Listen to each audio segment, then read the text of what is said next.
Sejam todos bem-vindos ao curso de Como Investir em Precatórios da Precatórios Já. Nessa primeira aula você vai aprender o que é um precatório.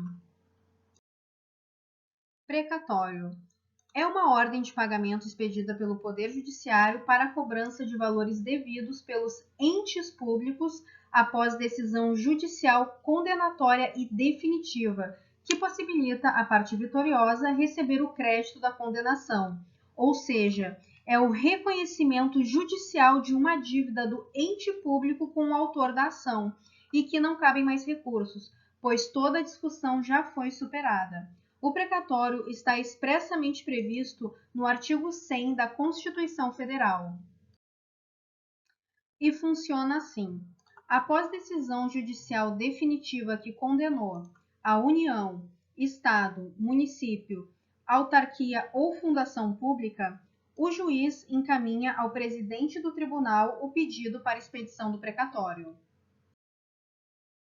Dando continuidade, o precatório aprovado e apresentado ao tribunal até 1º de julho é expedido pelo presidente, que requisita à entidade devedora a inclusão da dívida do precatório na sua proposta orçamentária do exercício seguinte. Após essa data, ou seja, a partir do dia 2 de julho, será incluído no orçamento do ano subsequente. Para facilitar o entendimento, vamos partir para um exemplo. Tendo como base o ano de 2020, todos os precatórios inscritos até 1º de julho de 2020 serão inscritos no orçamento do ano seguinte, ou seja, no ano de 2021. Isso significa que o ente devedor deverá pagar esse precatório até 31 de dezembro de 2021. Já os precatórios expedidos a partir do dia 2 de julho de 2020 serão inscritos no ano subsequente, que no caso é o ano de 2022, e deverão ser pagos até 31 de dezembro de 2022. Agora vamos praticar o que a gente acabou de aprender. Mário ganhou uma ação contra a União e o precatório foi inscrito em junho de 2019. Em qual ano orçamentário o Mário vai receber o precatório dele? Vamos lá. Analisando essa questão, a gente verifica que o precatório do Mário foi inscrito dentro daquele primeiro período, que vai de 1º de janeiro a 1º de julho, ou seja, o precatório dele vai ser inscrito no orçamento do ano seguinte, que nesse exemplo é o ano de 2020. Já a Joana ganhou uma ação contra o INSS e o precatório foi inscrito em agosto de 2019. Nesse caso, o precatório da Joana ficou dentro daquele segundo período, que vai de 2 de julho a 31 de dezembro. Então, o precatório dela vai ser inscrito no ano subsequente, que nesse exemplo é o ano de 2021. Assim, o Mário vai receber o precatório dele no ano de 2020 e a Joana recebe o precatório dela no ano de 2021. A partir de agora, a gente vai entender como funciona essa dinâmica da inclusão dos precatórios em orçamento e a ordem cronológica de pagamento. Vamos lá. Cabe aos tribunais federais e estaduais organizar e manter as listas de pagamentos de precatórios devidos pelos entes que estão sob sua jurisdição. Após receberem os depósitos dessas entidades devedoras, os tribunais fazem o pagamento ao beneficiário do precatório. Os precatórios são pagos na ordem cronológica de apresentação e de acordo com a sua natureza. Em primeiro lugar, será feito o pagamento da parcela superpreferencial dos precatórios de natureza alimentar, cujos titulares, originários ou por sucessão hereditária, tenham 60 anos ou sejam portadores de doença grave ou pessoas com deficiência. Mas atenção! A superpreferência não se aplica ao comprador, ainda que ele se enquadre em algum desses requisitos. O benefício da superpreferência é exclusivo do titular originário do precatório. Então, aqui um ponto bastante importante que a gente deve dar atenção.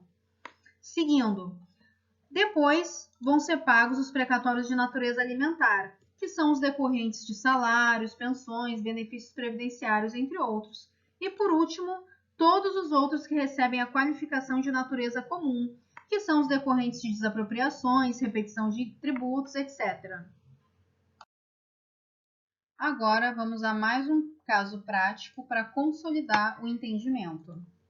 Mário, sócio da empresa Anonymous, moveu uma ação contra a União em razão de uma cobrança indevida de tributo.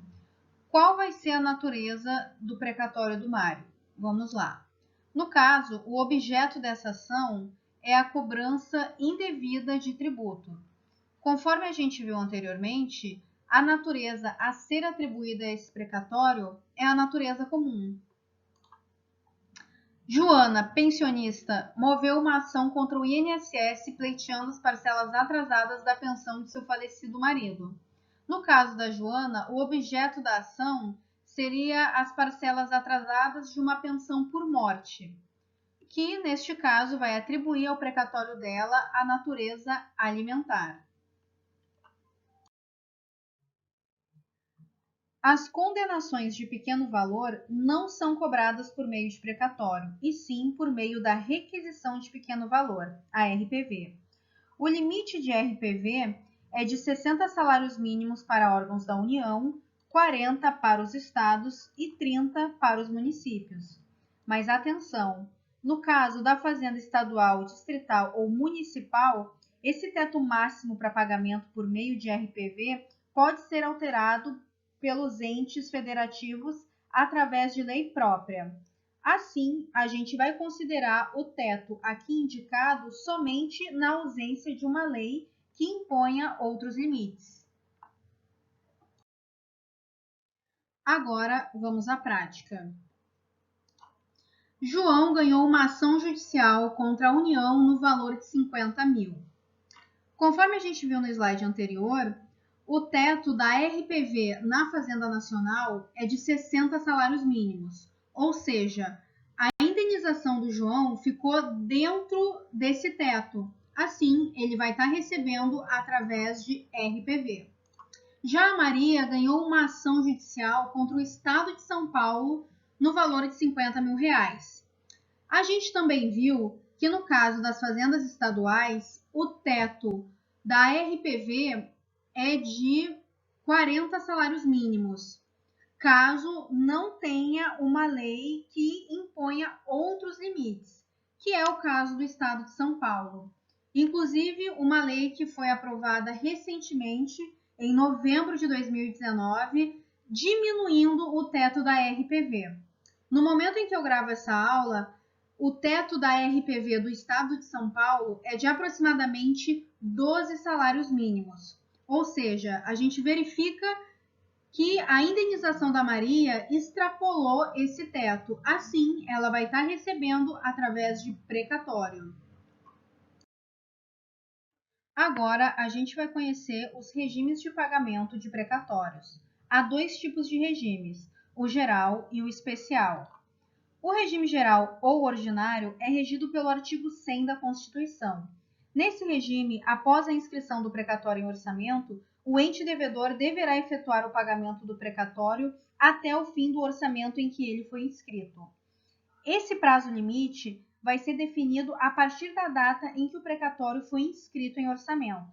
No caso, esse regime corresponde ao exemplo dado anteriormente, isto é, as requisições protocoladas no tribunal até 1º de julho são incluídas na lei orçamentária do ano seguinte, e as requisições protocoladas a partir de 2 de julho são incluídas na proposta orçamentária do ano subsequente. Já o regime especial permite que os entes devedores que estão em mora, ou seja, que estão em atraso no pagamento dos precatórios, quitem seus débitos em parcelas, até a data limite prevista pelas normas constitucionais. Atualmente, no momento em que eu gravo essa aula, esse regime é regulamentado pelas emendas constitucionais 94 e 99, e o prazo limite para quitação do estoque de precatórios é 31 de dezembro de 2024. Com isso, finalizamos a nossa primeira aula. A Precatórios Já agradece sua participação e, em caso de dúvidas ou sugestões, é só deixar seu comentário. Se interessou pelo assunto? Quer saber mais sobre precatórios? Então, acesse o nosso site e siga nossas redes sociais. Até a próxima aula!